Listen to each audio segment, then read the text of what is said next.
Assalomu alaykum, qadrli obunachilar. Biz o'tgan video darslarimizda C++ dasturlash tilida funksiyalar va function template'lar haqida gaplashgandik. Bugungi darsimiz class template'lar, ya'ni umumiy generic klasslar haqida. Qisqacha eslab o'tadigan bo'lsak, funksiya kodda qaytarilishini oldini olgan bo'lsa, function template bo'lsa, o'sha funksiyalarni ham qaytarilishini oldini oldi. Endi klassda ham xuddi shunday. Masalan, ba'zi bir ishlarda takrorlanishini oldini olamiz. Bunga yorqin misol keltira olaman. Vektor ma'lumotlar turini bilamiz. Vektor qilib qavs ichiga type'ini yozsak, stringni ham bizga qo'shib, saqlab, har xil operatsiyalar bajarib bera oladi. Int uchun ham, float uchun ham, ya'ni har xil type uchun qayta-qayta yozib chiqilmagan. Xuddi shunday biz ham endi bu darsimizda class template yozib ko'ramiz.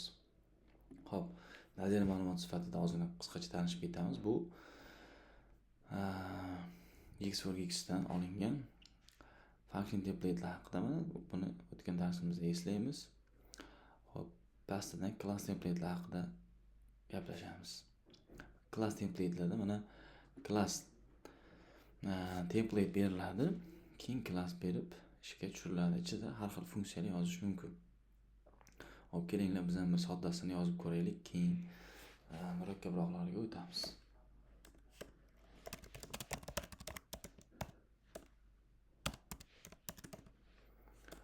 Xo'p, using namespace estada, bu qismi kerak emas endi.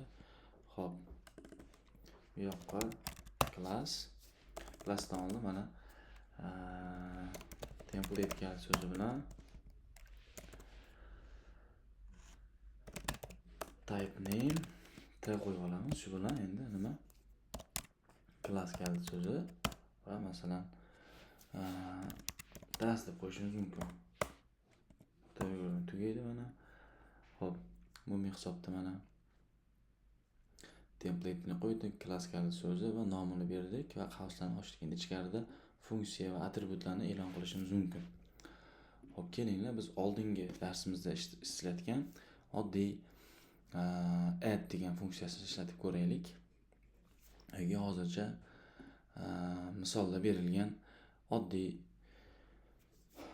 ma'lumotidan foydalanib ishlatib ko'raylik mana. Xo'p, int x values deyapti, ya'ni int valuelarni olish va hokazo. Double uchun mana double gig deyapti. Double int.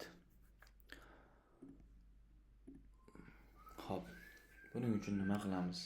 Berilgan misollar kabi oddiy qiymatlarni qabul qilib olamiz.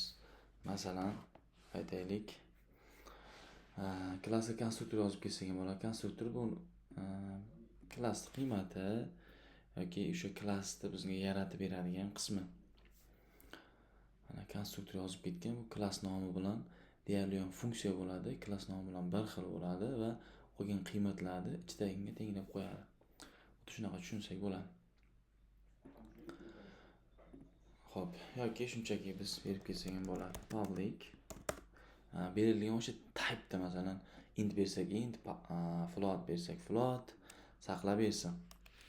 Xo'p, t type'da mana x o'lchami to'g'ri burchakdagi bo'lsin. T da mana y ham bo'lsin. Xo'p, konstruktor bersak ham bo'ladi, nuqta bilan qo'yib bersak ham bo'ladi biz uchun.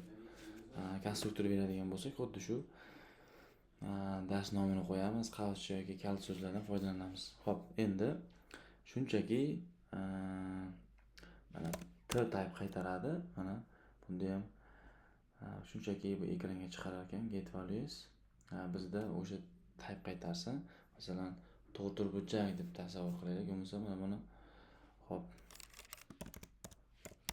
rectangle desak, rectangle bo'lsa 3 burchak bo'lib qoladi. Xo'p, oddiy 4 burchak deb qo'yamiz.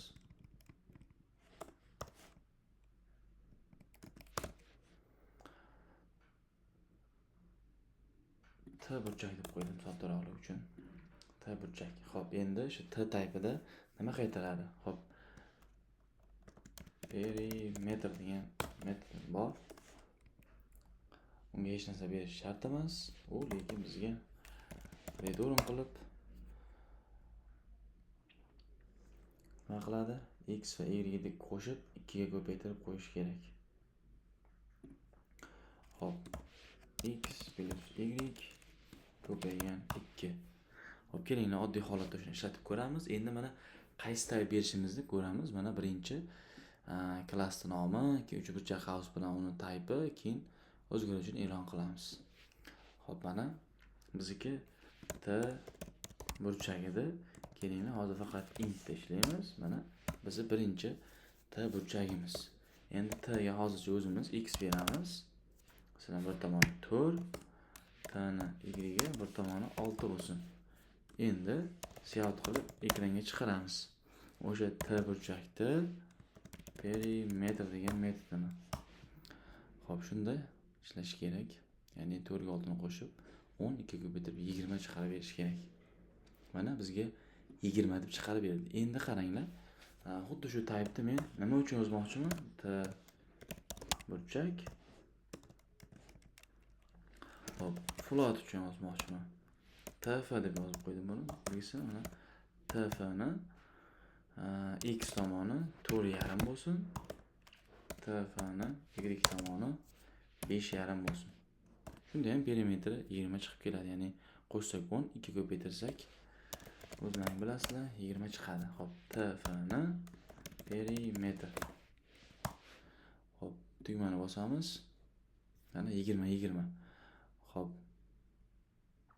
Mana bunisi tepasinikida tepaga qo'yamiz. Orqasidan end line beramiz.